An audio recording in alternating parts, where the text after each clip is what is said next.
Hi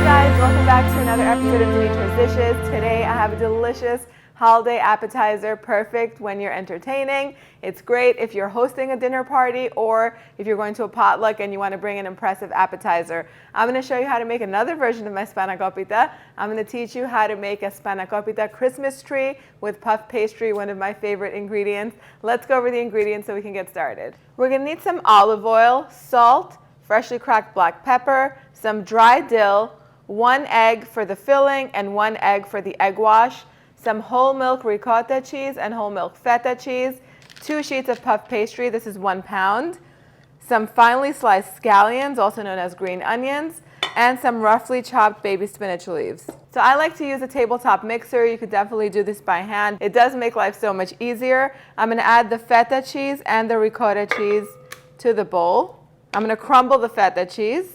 Always crumble your own feta cheese. Buy it in the block form and do not buy the already crumbled kind because it's too salty, too briny, and not good quality. Add the egg, a couple tablespoons of olive oil, some dry dill. If you have fresh dill, go ahead and use it.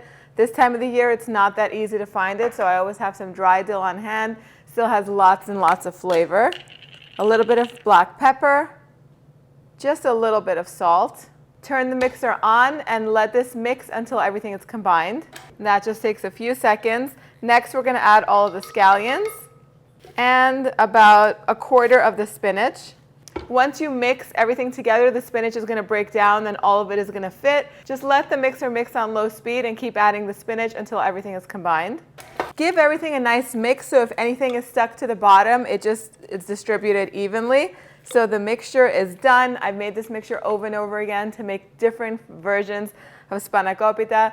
It works every time. This is half a batch of what I'm usually used to making. And even this is a little bit too much. While I was testing, I tried to use all of it into the tree and stuff the puff pastry with it. And it was a little bit too much.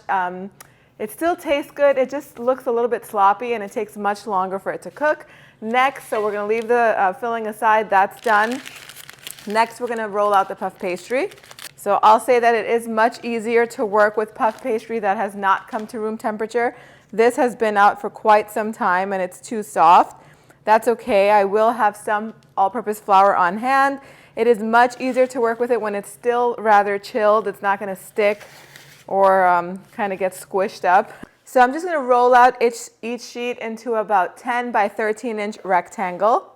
Use a little bit of flour. And I'm going to take the first sheet and put it on a baking tray that's lined with parchment paper. And I'm just going to roll out the second sheet to the same size. So now I'm going to work on the baking tray because it's going to be so much easier once the filling is set on top of it. You do not want to try and lift puff pastry that's already limp and rolled out and try to put it onto a baking sheet. You're just going to have a mess on your hands once the filling is in here. So you're going to take... I like to do this. You can do this with a knife, but I like to do it with a pizza cutter better. And you're going to cut your puff pastry into as big of a triangle as you can. So you can start from the bottom, get rid of the sides. And then I'm just going to cut the bottom piece off. I'm going to cut the little trunk just like this. You see how it's already looking like a Christmas tree? So pretty. Now we're going to put the filling on top of it. As much as we can, not all of it.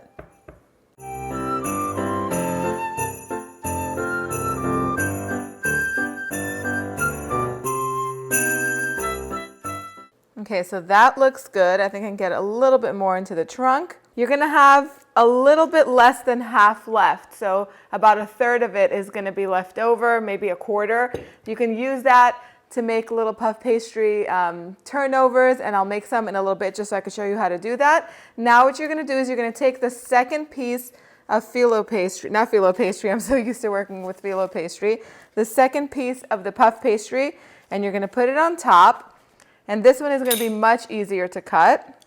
That is already looking very nice.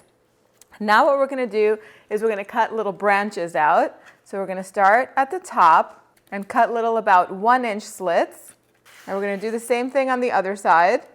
Perfect. And you don't want to go all the way towards the middle and kind of separate it. You do want to leave a little bit of space in between. Then you're going to take each little branch that you made and you're going to twist it. All I did with the scraps was I just bunched them all together and I rolled them out, and then I took my little star cutter and I cut little stars out of them just so that way they don't go to waste. I put them on a baking tray lined with parchment paper, and now I'm just going to brush them with egg wash. And I'm just going to sprinkle the tops with a little bit of salt. You can also sprinkle some poppy seeds on here, and you can do a little bit of Parmesan cheese. What I'm going to do now is I'm going to also put these in my freezer so they could firm up a bit, and then they're going to bake for about 7 to 8 minutes or until they're golden and puff, and you're going to have little beautiful puff pastry stars that you can serve with some soup or just have them laying around to snack on. It's completely up to you. Now there's definitely enough Spanakopita filling to make 2 Christmas trees, and you can totally do that by starting off and making the first one with a little bit less filling, and there'll be more than enough to make 2. You can do that if you want to, or you can take the leftover filling and put it in an airtight container and refrigerate it and keep it in your refrigerator for 1 or 2 days, and you could use it to make little spinach pies or any other pastry that you'd like. But what I did today, since I had a whole other pack of puff pastry laying around, I took 1 sheet out and I just rolled it out an inch all around, a little bit bigger than the size that it comes in, and I cut it into 3 equal strips, and each strip I cut into 3 pieces. So I can have 9 total pieces, and I just put a little bit of the filling in each little rectangle, folded it over, put it on a baking sheet. I also sealed the edges with a fork, poked some holes on top of the fork so that way when they bake the steam can escape, and then just brush it with some egg wash. You could also freeze that for about 10-15 minutes so it can chill a little bit, and then it'll puff up really beautifully in the oven. My oven is preheated to 400 degrees Fahrenheit. I'm going to bake the Christmas tree in there first, and then I'm going to bake off the little turnovers until they're nice and golden. I'm also going to bake the little stars for a few minutes until they're nice and golden. I'll show you what everything looks like as soon as it comes out. So the Christmas tree baked for about 40 to 45 minutes. It totally depends on your oven. You just want to keep an eye on it. Start checking it at 35 minutes.